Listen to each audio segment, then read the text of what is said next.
Justin Timberlake's sentence is final, goodbye forever. What if the video that threatened to end Justin Timberlake's career was actually a window into a man already falling apart? When the bodycam footage he spent months trying to bury was finally released to the world, the internet erupted in memes of a stumbling legend telling an unimpressed officer, "I am Justin Timberlake." But as the world laughed, a darker truth was quietly rotting behind the scenes. Could there be more to this story, or are we watching a man say goodbye to everything he once was? The midnight collision. Imagine spending 30 years building one of the most bulletproof brands in pop music, a reputation built on pure talent, undeniable cool, and near-perfect control. Then picture all of it put at risk by a single police officer's body camera on a rainy night in the Hamptons. For Justin Timberlake, that camera captured footage he prayed the world would never see.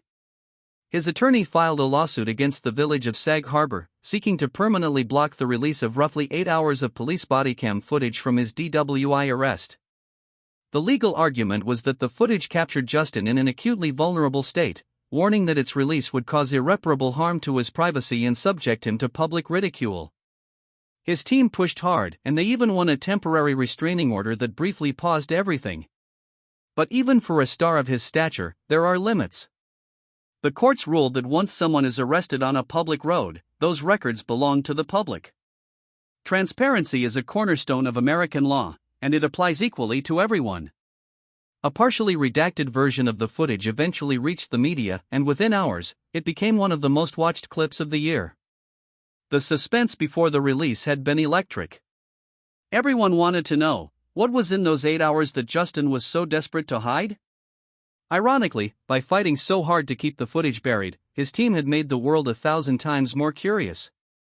They handed the story a second life. The night everything changed. Justin Timberlake was winding down at the American Hotel in Sag Harbor, a discreet spot in the Hamptons where celebrities go to be seen without being bothered. He was riding high on momentum, a new album, a world tour scheduled to fill stadiums across 6 continents. He had every reason to feel untouchable. A short drive home in his gray BMW seemed like nothing. It was anything but. Late in the night, a young officer spotted the luxury car veering into the opposite lane and running a stop sign.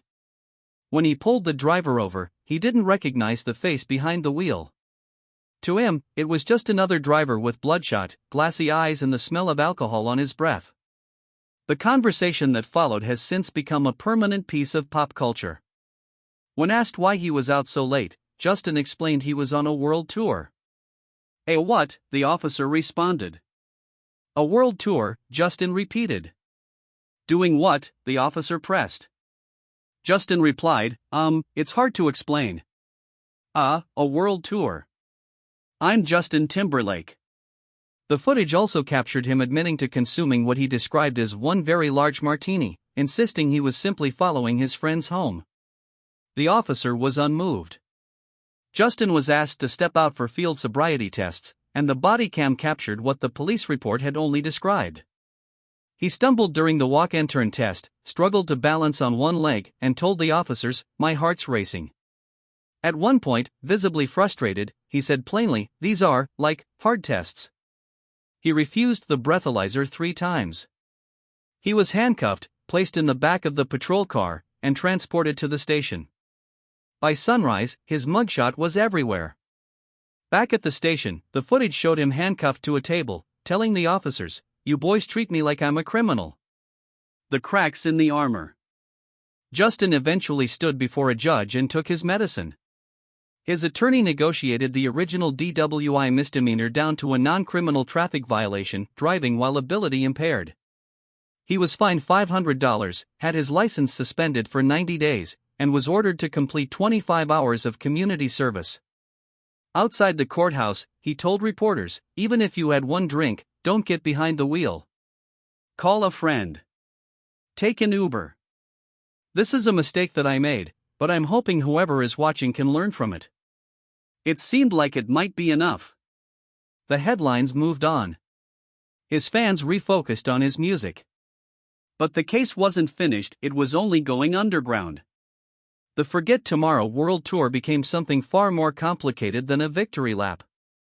On paper, it was a financial triumph, over 1 million tickets sold, with more than $140 million projected across 70 shows. His record-breaking concert at Baku Olympic Stadium alone drew 52,000 fans. But offstage, a different story was playing out. Clips from his performances began circulating online with a mocking tone. Younger audiences who hadn't grown up during his peak didn't see a legend, they saw a 45-year-old man struggling to keep up with the moves that had once defined him. The "One Martini and What Tour" quotes became heckles shouted from the front row during his most emotional songs. He was being mocked by the very crowds who had paid to see him. What almost no one knew at the time was that the stiffness wasn't from age or arrogance. His body was breaking down in real time. The invisible war. Justin eventually revealed he had been battling Lyme disease, a chronic condition that attacks the nervous system, causes intense joint pain, and triggers severe brain fog and balance issues. He described it as relentlessly crippling, making even basic daily tasks incredibly difficult. The announcement reframed everything. Doctors and fans alike went back to the Sag Harbor footage with new eyes. When Justin told the officer his heart was racing and that he felt nervous, was it anxiety from being caught or a physical flare-up from a disease that attacks both the heart and brain? His struggles on those sobriety tests suddenly looked less like intoxication and more like a man whose body had already been betrayed long before that stop sign. Justin joined a community of so-called Lyme warriors that includes Justin Bieber, Bella Hadid, and Shania Twain. Medical advocacy groups praised him for opening up, sparking a national conversation about invisible chronic illness and the impossible pressure performers face to appear invincible. He has since been undergoing specialized physical therapy and 4 treatments just to maintain the stamina needed to keep touring. None of this excuses getting behind the wheel. But it adds a profoundly human dimension to the story, a man pushing himself past his limits to sustain an empire, in an industry that has no patience for vulnerability. The price of perfection. While the legal drama played out publicly, a quieter reckoning was happening at home. Jessica Biel has stood by Justin for nearly 2 decades through scandals that would have broken most marriages. When the DWI arrest hit, sources say it reopened old wounds from past public controversies, moments where alcohol and poor judgment had already tested their trust. For Jessica, the pattern mattered more than any single incident. At the Critics' Choice Awards, she showed up on the red carpet and called herself Justin's #1 fan, telling reporters his music brings her nothing but joy. It was a carefully managed moment of unity. But behind it, insiders described the atmosphere at home as strained. The renewed attention from the body cam release reportedly hit Jessica hard, not because of the footage itself, but because of what it represented, a chapter she thought they had closed. To save the marriage, Justin has reportedly agreed to a new set of rules. Full transparency over his phone and social media. Constant communication when he's out. The unsupervised nights in the Hamptons are over. Friends close to the couple describe it as a divorce intervention, a relationship held together by structure, 2 sons, and shared public image, while real trust is being rebuilt from scratch. Ironically, Lyme disease accomplished what years of confrontation could not, it slowed Justin down completely. With his energy depleted, the party lifestyle became physically impossible. For the first time in years, home became the only option. Goodbye to the old version. Once the chapter was definitively closed, the footage out, the settlement reached, there was no PR spin that could undo the image of a global superstar invoking his own name to a police officer as though it were a magic word. But something unexpected happened alongside the mockery. At the Recording Academy Honors, Justin performed a tribute medley for Pharrell Williams, delivering Señorita, Rock Your Body, and Like I Love You before a room that gave him a standing ovation. He wasn't pretending to be the 25-year-old dancer anymore. He was something else, a seasoned artist choosing gratitude over image. And when Justin Bieber covered Crimea River during his Coachella headlining set, Timberlake responded publicly with a message that felt deeply personal. "I know this has been a long road," he wrote. "I'm proud of you, and you should be proud of you too." It read like a man who has been through the fire recognizing someone else walking through it. The goodbye forever in his story isn't about the end of his talent. It's about letting go of the version of himself that believed perfection was sustainable, the one that couldn't ask for help, couldn't slow down, and couldn't admit the wheels were coming off until a police officer's body camera did it for him. Rumors of a Las Vegas residency and an NSINC reunion continue to swirl. The Forget Tomorrow tour presses on with upcoming shows in Belfast, Dublin, Milan, and Baku. The financial fortress remains intact, a net worth of around $250 million, smart investments, and a real estate portfolio stretching coast to coast.